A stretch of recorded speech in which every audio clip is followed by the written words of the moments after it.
Hai adik-adik, kita akan belajar pendidikan Pancasila kelas 4 bab 5 tentang pola hidup gotong royong. Apakah kalian sudah siap? Kalau sudah, kita langsung aja yuk mulai belajarnya. Adik-adik, apakah kalian tahu bahwa bangsa Indonesia itu memiliki budaya kerjasama yang disebut gotong royong? Nah, istilah gotong royong ini berasal dari kata gotong yang berarti bekerja dan royong yang berarti bersama-sama. Gotong royong berarti mengerjakan sesuatu secara bersama-sama untuk mencapai tujuan bersama. Nah, adik-adik pasti tahu kan kalau pekerjaan yang dilakukan bersama itu akan lebih mudah dikerjakan. Nah, budaya gotong royong ini adalah budaya yang sangat baik bagi bangsa Indonesia dan masih ada sampai sekarang. Selanjutnya kita akan belajar tentang nilai-nilai dalam gotong royong. Nah, adik-adik sudah tahu ya tadi bahwa gotong royong itu sudah menjadi kepribadian dan budaya bangsa Indonesia. Oleh karena itu, nilai-nilai gotong royong perlu dimiliki oleh kita semua sebagai bangsa Indonesia. Nah, nilai gotong royong ini ada 5. Yang pertama adalah nilai persatuan. Nah, nilai persatuan ini menciptakan persatuan. Nah, karena dengan adanya gotong royong ini, kita jadi sadar bahwa kita itu saling membutuhkan satu sama lain dan kita harus menjadi satu kesatuan utuh di dalam masyarakat. Kemudian nilai yang kedua adalah nilai kebersamaan. Nah, contohnya ketika ronda malam, itu termasuk gotong royong dan ketika ronda malam itu bisa menciptakan kebersamaan di dalam masyarakat. Masyarakat bersama-sama menjaga keamanan warga atau keamanan lingkungan sekitar. Yang ketiga adalah nilai tolong-menolong. Dengan adanya gotong royong, kita itu belajar saling membantu satu sama lain. Nah, mengerjakan sesuatu bersama-sama dan membuat pekerjaan cepat selesai. Nilai yang keempat adalah nilai rela berkorban. Nah, kegiatan gotong royong ini dapat menumbuhkan perilaku rela berkorban untuk orang lain. Nah, kemudian nilai yang terakhir adalah nilai sosial. Kita adalah makhluk sosial. Nah, kita selalu berinteraksi, saling membutuhkan satu sama lain. Nah, gotong royong ini mengajarkan kita untuk menjadi makhluk yang lebih sosial lagi. Karakteristik gotong royong. Yang pertama, gotong royong itu merupakan sifat dasar bangsa Indonesia yang tidak dimiliki oleh bangsa lain. Jadi, gotong royong itu hanya ada di Indonesia saja, anak-anak. Yang kedua, terdapat rasa kebersamaan dalam setiap pekerjaan yang dilakukan. Nah, di setiap gotong royong itu selalu ada kebersamaan. Yang ketiga, gotong royong memiliki nilai luhur yang diwariskan secara turun-temurun. Nah, jadi gotong royong ini sudah ada sejak zaman dahulu, kemudian diturunkan secara turun-menurun sampai sekarang. Yang keempat, memiliki makna saling membantu untuk mencapai kebahagiaan dan kerukunan dalam hidup bermasyarakat. Jadi gotong royong itu merupakan suatu kebudayaan yang baik. Tujuannya adalah membantu dan mencapai kerukunan di masyarakat. Kemudian bersifat sukarela dan tidak mengharapkan imbalan. Jadi ketika kita melakukan gotong royong itu kita harus ikhlas dan tidak mengharapkan imbalan. Selanjutnya adalah pelaksanaan gotong royong. Adik-adik, gotong royong itu telah tumbuh dan berkembang dalam kehidupan masyarakat Indonesia. Gotong royong dapat ditemukan dalam kehidupan sehari-hari, misalnya yang pertama itu di lingkungan keluarga, kemudian gotong royong di lingkungan sekolah, dan gotong royong di lingkungan masyarakat. Manfaat gotong royong.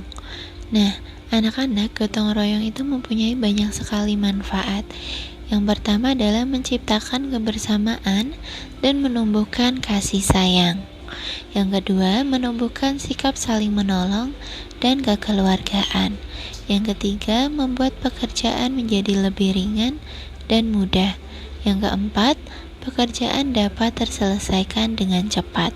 Yang kelima, dapat mempererat rasa persatuan dan kesatuan. Yang keenam, terjalinnya rasa solidaritas terhadap masyarakat. Yang ketujuh, meningkatkan keamanan lingkungan. Yang kedelapan, meningkatkan produktivitas kerja. Dan yang terakhir, terciptanya lingkungan yang tentram, damai, dan harmonis. Nah, jadi gotong royong itu sangat banyak sekali manfaatnya.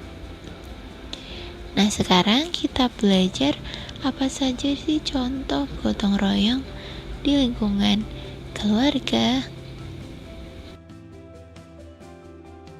Yang pertama, membersihkan rumah bersama keluarga. Kemudian, membantu ibu memasak di dapur. Nah, ini juga salah satu gotong royong di lingkungan keluarga. Kalian kalau melihat ibu memasak, kalian bantu di dapur biar lebih cepat selesai memasaknya. Selanjutnya, membantu ibu mencuci peralatan makan.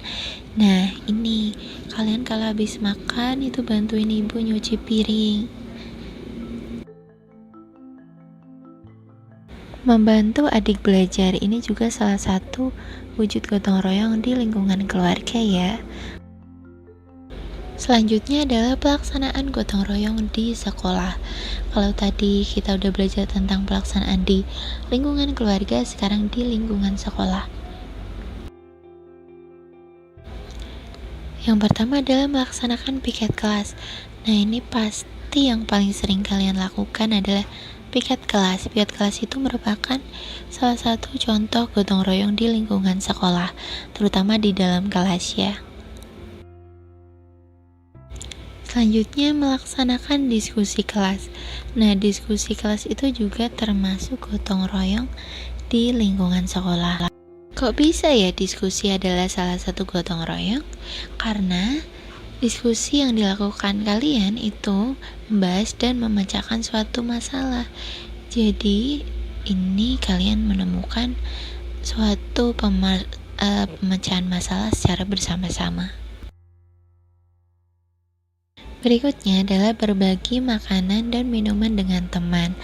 Nah, kalian pasti sering kan bawa bekal ke sekolah. Nah, berbagi bekal itu termasuk juga gotong royong. Karena dengan kalian membagi bekal kalian, itu kalian menumbuhkan rasa kebersamaan dengan teman kalian. Jadi ini penerapan gotong royong. Selanjutnya, kerja bakti membersihkan lingkungan sekolah. Nah, ini juga gotong royong di lingkungan sekolah.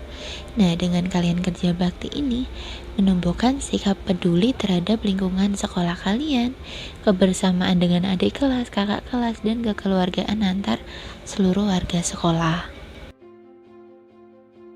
Nah, adik-adik, kalau kita tadi udah membahas pelaksanaan gotong royong di lingkungan rumah, di lingkungan sekolah, sekarang pelaksanaan gotong royong di lingkungan masyarakat. Yang pertama adalah melaksanakan siskamling. Nah, tujuan dari siskamling ini adalah untuk menjaga keamanan lingkungan setempat. Dengan kegiatan siskamling ini termasuk menerapkan gotong royong di lingkungan masyarakat. Kemudian melaksanakan kerja bakti di lingkungan masyarakat. Nah, ini biasanya dilakukan masyarakat ketika hari libur, bersih-bersih lingkungan atau mencabuti rumput atau membersihkan lingkungan yang lain seperti itu. Yang terakhir adalah membantu korban bencana alam. Ini juga wujud gotong royong.